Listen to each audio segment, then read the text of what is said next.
What is going on, beautiful people? Welcome to another episode of the Narcissist Code. I'm your favorite self-aware narcissist, Mr. Lee Hammock, better known as Mental Healness across all social media platforms. If this is your first time seeing my face or hearing my voice, I'm a diagnosed narcissist, and I use my platform on social media to raise awareness for NPD, get more people into therapy, and also validate the victims and survivors of said disorder. Today's episode is going to be going over a couple of ways that narcissists will deflect from blame, but will deflect accountability, will try to get you off the topic, will try to throw you off, and things like that. These are a few different techniques.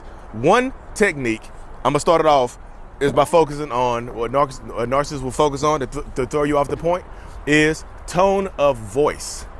Narcissistic people, if you're trying to confront them or hold them accountable for something that they have actually done, they will tend to focus, and they don't want to take accountability for it.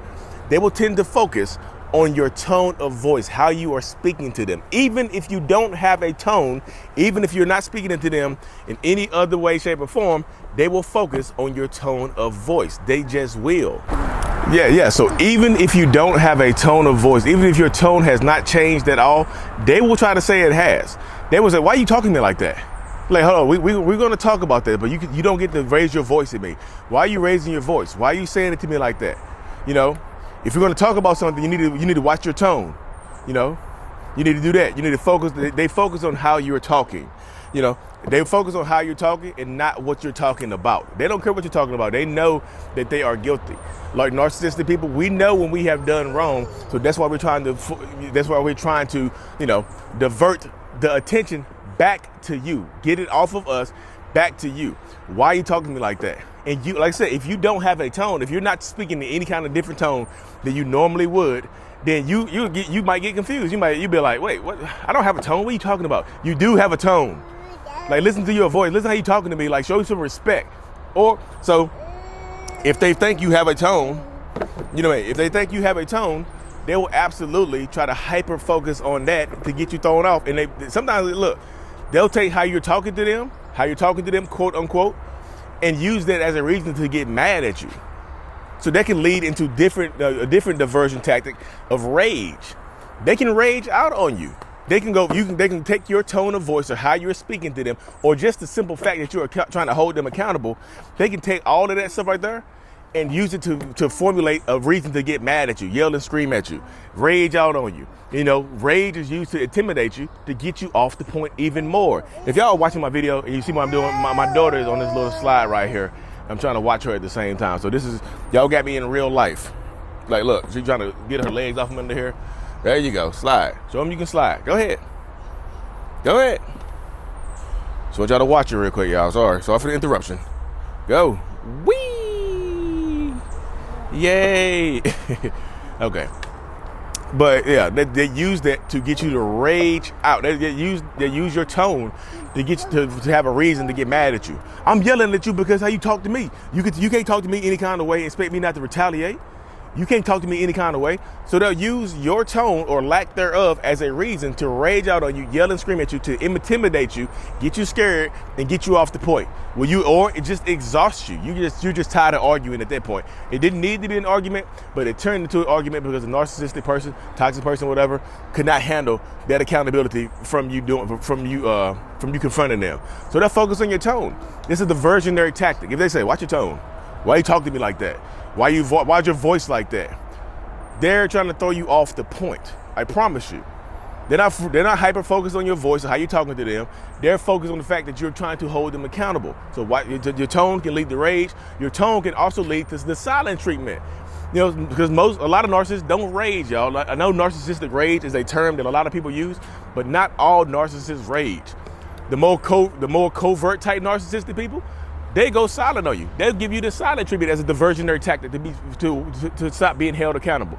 They'll go silent and just refuse to talk to you, refuse to engage with you.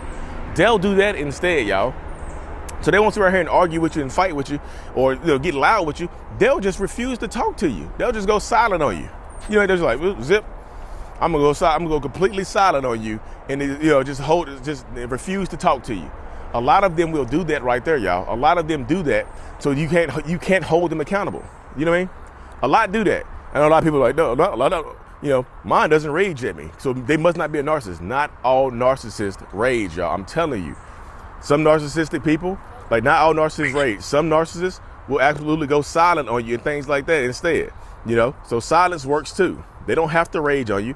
They can go silent and get the same, accomplish the same goal. Silence accomplishes the same goal that rage will. Get you thrown off the topic, and sometimes it'll have you blaming yourself and have you apologizing.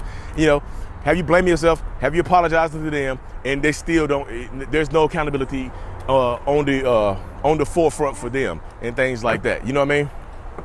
So that's another way. Rage. So tone of voice. They'll focus on your tone of voice.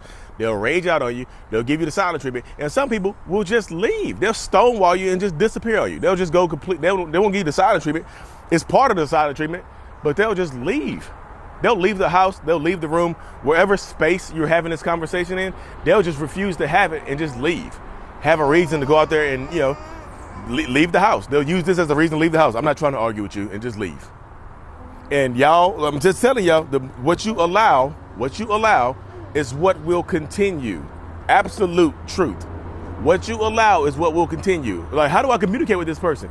Yo, if you can't communicate with somebody who's going to keep trying to divert the attention back to you. So many of y'all want to focus on how to change that person. You can't change that person.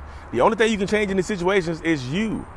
You know what I mean? Because they'll use the rage, they'll use the silent treatment, they'll leave, they'll focus on your tone of voice, they'll focus on how you look, you know what I mean? They'll focus on everything. They can get really, really mean on you. They don't have to rage on you. They can also just get real mean and derogatory towards you and start demeaning you and devaluing you, and yet blaming you for their actions. They'll just blame you for their actions. That's another way that they divert attention, is by blaming you for whatever they have done. It's your fault. Tone of voice, rage, silent treatment, leaving the place, and blaming you are all diversionary tactics to avoid getting held accountable by narcissistic people. And a lot of them can use, some narcissists and toxic people can use multiple of these. There's not just one going to pertain to some narcissistic people. Some can use a lot of these, y'all. It's hot in North Carolina. I know y'all gonna say, well, Willie, why you have a tank top on? You put some clothes on for you. It's hot outside. You know what I mean? And I'm chasing my daughter. Baby, no. Come on. So, yeah. You have to watch how do you communicate with them? Go straight to the point. Just tell them, if you want to stay with them, you have to go straight to the point.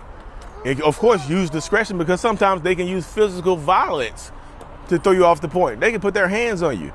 Physical violence, they can be part of the rage. They can put their hands on you, hit you, punch you, kick you, whatever, to throw you off the point. How you communicate with these people is like literally you have to go straight to the point. Tone of voice. Don't engage with them. When they try to divert you, bring it back to the point. When they try to divert you, bring it back to the point. I don't have a tone. We both know I don't have a tone. I'm trying to hold you accountable. Whatever point it is. If they're cheating, if they're lying to you, if they've been hiding money, they've been stealing, whatever they have going on, like bring it back to that point. Don't let them shift it onto something else, because that's what they'll just do. They'll try to shift it. They'll keep trying to shift it. If you see they keep trying to shift it, they know they're guilty. That's a sign of guilt. The shift is a sign of guilt. You got to sit down, baby. You got to sit down. Them trying to shift it off of themselves is a sign of guilt, y'all. Why would if they're not guilty, why would they try to shift it? They can, of course, they can deny it. That's the easiest way to divert it. Like, no, they can just lie their way out of it. So, I hope this video brought y'all some clarity on how people can, divert attention and things like that. Because I know a lot of narcissists and toxic people have a few different ways of trying to divert the accountability away from themselves onto you in some way, shape, or form. You know what I mean? So you have to, like I said, again, straight to the point. How do you communicate? Straight to the point, and don't let them divert you, because they're going to use that tactic or a multitude of tactics. You know what I mean? A multitude of tactics to try to throw you off the point. They just are. Don't let them divert you. Bring it back to what you're talking about. Always bring it back. Don't let them divert it. Don't let them do whatever they're trying to do to you. Bring it back to the point, and don't let them, like I said, skirt accountability, because they don't want it. No, accountability brings shame to narcissists and toxic people. Holding them accountable makes them feel shame, makes them feel, anger. That shame can lead to anger. It's the shame behind it all, y'all. Shame. Avoiding shame is it. They're trying to avoid shame. They absolutely are trying to avoid shame. All these diversionary tactics are because they're trying to avoid the shame that comes along with being held accountable or being found guilty or whatever. Baby, no, you cannot ride a scooter. No, good God, no. She's trying to, oh my goodness, y'all. She's trying to fight me for the scooter. You cannot ride the scooter. Oh my goodness, y'all. I know this episode been kind of all over the place, but I got a baby. She's doing too much. But yeah, to avoid shame is the goal, y'all. But anyway, y'all, let me hop off this thing real quick, y'all. Thank y'all for tuning into another episode. I really, truly appreciate every single one of y'all, because as much as y'all learn from me, I learn even more from you. Stay tuned, like and subscribe for more episodes, turn on that notifications bell. Mental Healness is out. Peace.